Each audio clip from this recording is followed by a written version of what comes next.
Pasemos de inmediato a una entrevista con el doctor César Herrera. Él es el director del Centro Cardiovascular de Sedimat. Buenos días, doctor Herrera.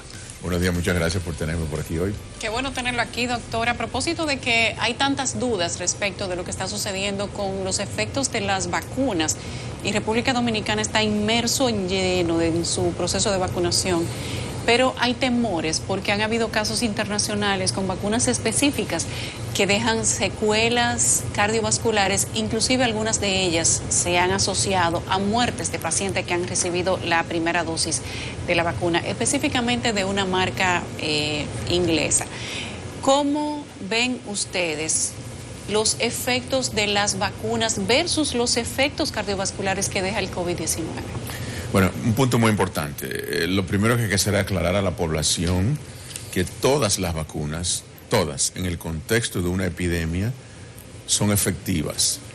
Entiendan que esos porcentajes que dan de efectividad no es el porcentaje de la población, es el porcentaje de individuos que estuvieron expuestos al virus y que no se enfermaron. No es solamente no adquirir el virus, es no enfermarse, no hospitalizarse y no morir. Entonces, hay que tener cuidado de que si a José o a María le pasó algo luego de la vacuna, no podamos achacar la vacuna como la culpa.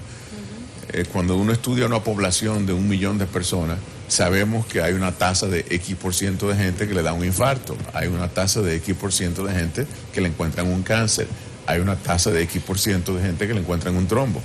Porque coincida con una vacuna no se puede hacer causa-efecto. Hay que tener mucho cuidado. Inicialmente esa vacuna que tú mencionaste era la esperanza, o sigue siendo la esperanza para Europa. Entonces hubo una decisión prematura de suspenderla por un tiempo hasta que la Agencia de Fármacos Europea dijo, no hay problema, continúen. Yo creo que lo importante es que la población sepa que hay que vacunarse con lo primero que aparezca. La primera vacuna que tengamos es la correcta. Doctor Herrera, ustedes han estado haciendo investigaciones, recopilando data desde el inicio de la pandemia y sobre todo en el Centro Cardiovascular de Sedimat, con énfasis en cómo afecta a la salud cardiovascular el tema del COVID-19. Hay algunos datos que permiten decir hay efectos, pero ¿hasta dónde podemos hablar en la República Dominicana? ¿Cuáles son esos hallazgos que ustedes han encontrado? Y sobre todo, ¿cuáles son las líneas de investigación que tienen?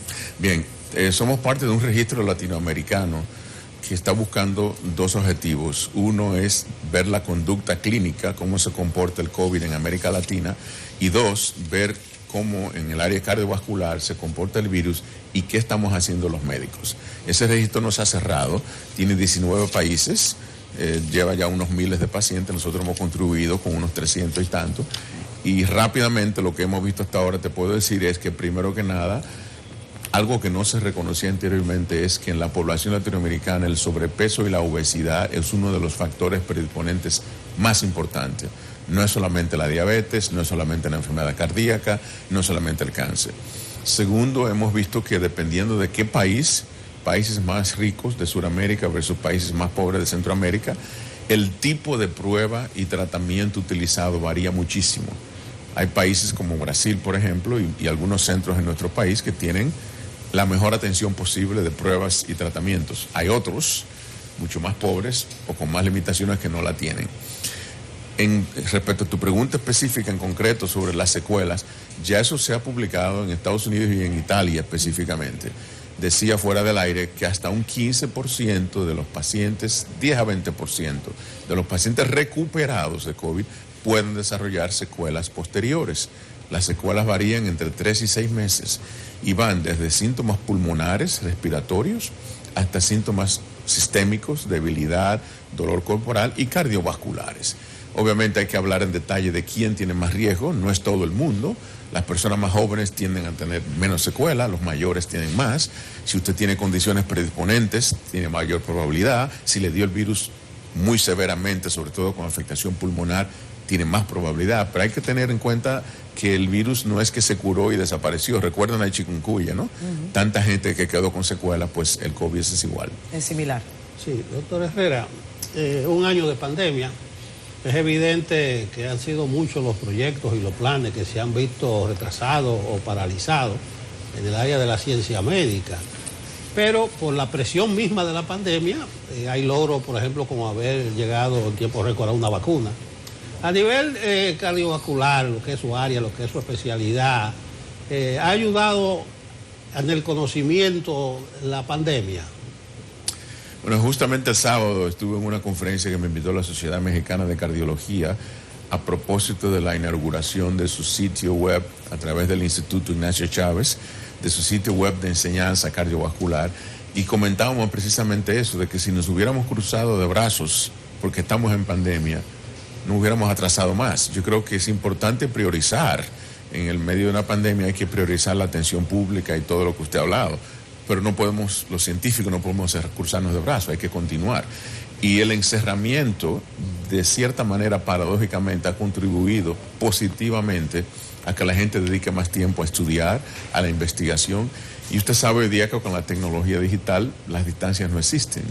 En el caso del Colegio Norteamericano de Cardiología, por ejemplo, que yo dirijo la rama latinoamericana, pues han habido decenas de webinars, decenas de conferencias, intercambios entre países, registros, todo eso desde la comodidad de su celular o de su casa. O sea que yo creo que sí, yo creo que la ciencia médica se ha aprovechado paradójicamente de estos tiempos difíciles.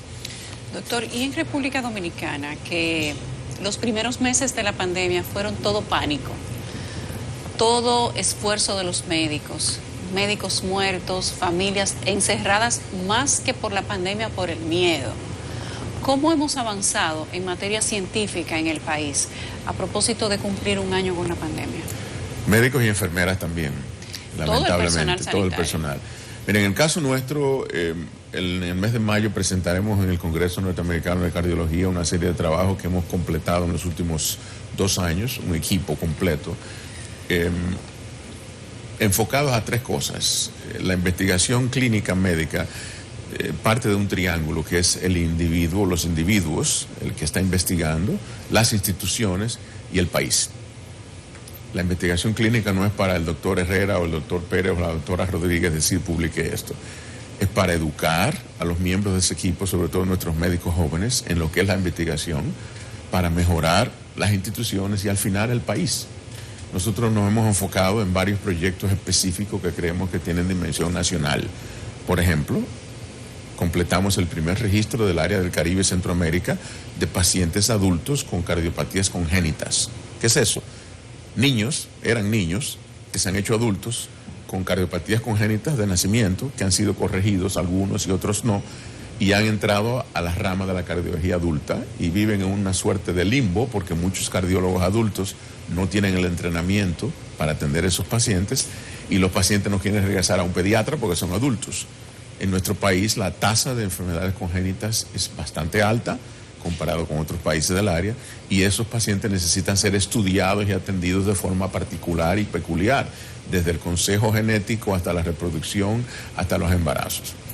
Segundo, hemos establecido un programa de indicadores de calidad. Los indicadores de calidad en el ejercicio médico hospitalario son aquellos marcadores que uno define previamente y estudia a fin de mejorar y corregir lo que hay que corregir. Hemos aplicado esos indicadores internacionales al área quirúrgica, adulta y pediátrica. Hemos aplicado esos indicadores a nuestro programa de resucitación cardíaca. Tenemos el único centro hospitalario avalado por la American Heart Association para entrenar médicos y personal paramédico en la resucitación cardíaca ante un paro. Pues uno tiene que evaluar si eso está funcionando. Y uno de los estudios que vamos a presentar es precisamente la medición de los indicadores de calidad. ¿Qué porcentaje de resucitación hubo? ¿Cuáles fueron los errores? ¿Cómo se mejora? Entonces, no quiero entrar en más detalle, pero la idea, como te decía, es que logremos despertar en los investigadores jóvenes, nuestros estudiantes y residentes y médicos jóvenes, ese ímpetu de buscar y aprender y al mismo tiempo dejar un legado para las futuras generaciones de nuestro país. Ya estamos en un punto en que República Dominicana debe ponerse en la palestra pública internacional con capacidad investigativa y cooperar y colaborar con la región latinoamericana en ese sentido. Doctor Herrera, quiero consultarle sobre otro tipo de patologías relacionadas al sistema cardiovascular en tiempos de pandemia.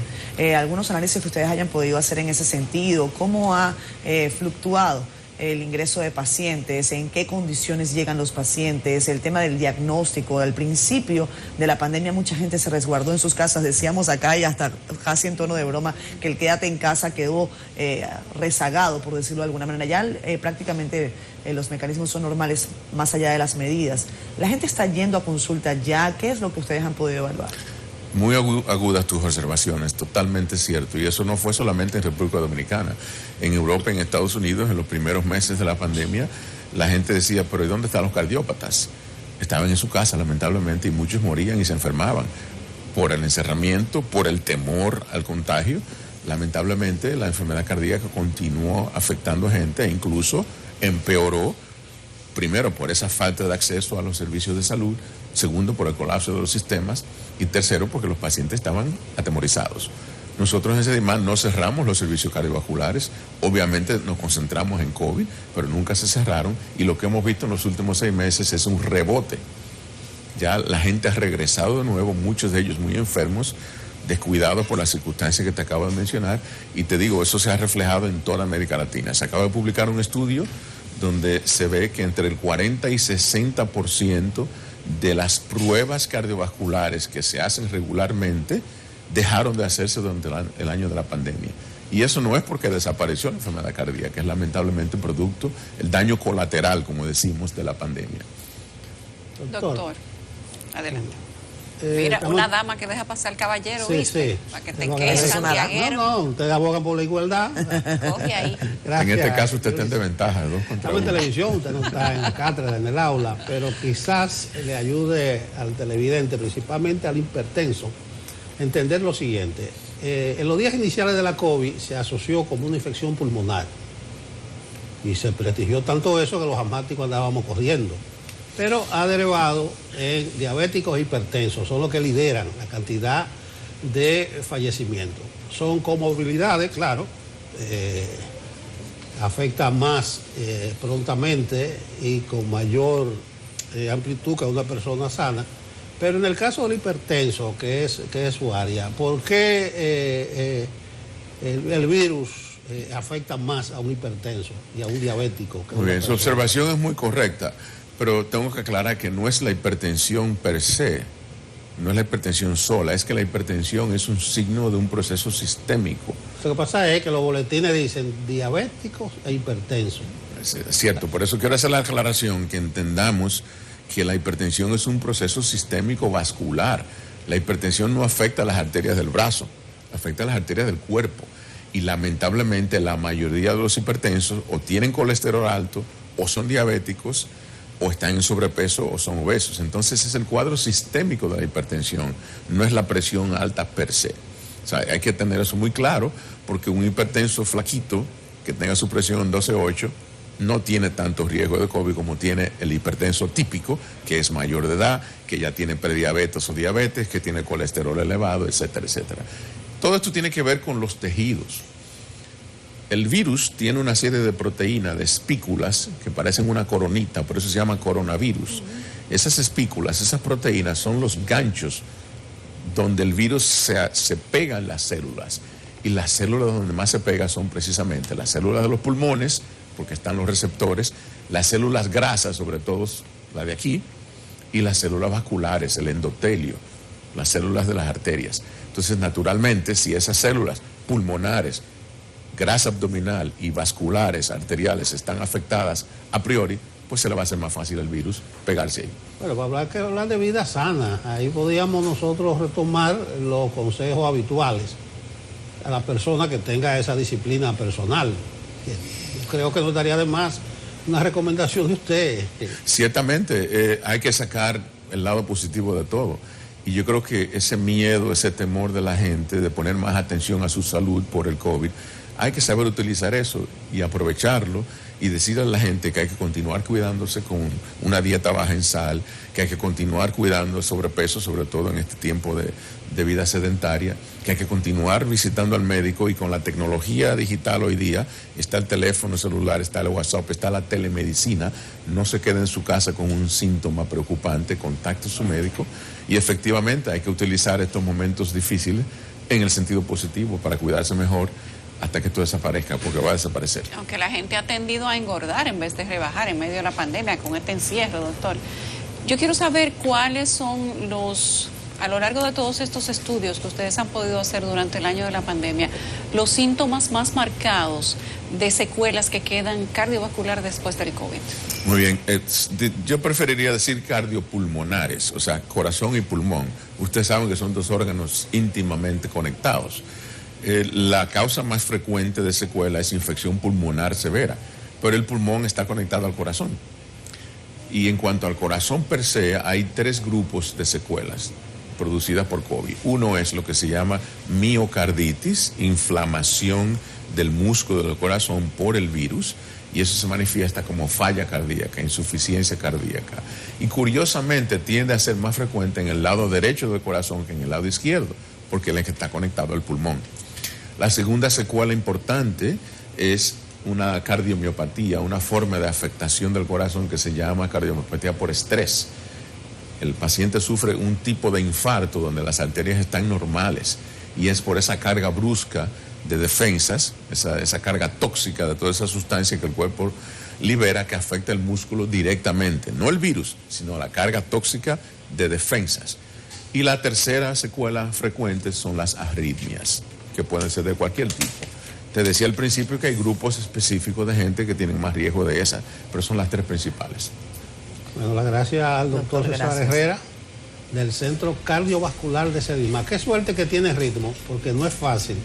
Centros de Diagnóstico y Medicina Avanzada y de Conferencias Médicas y Telemedicina, Sedimá. Nos Gracias ha tenido a ustedes por la invitación. Doctor Herrera, gracias. Que tenga feliz día. Doctor.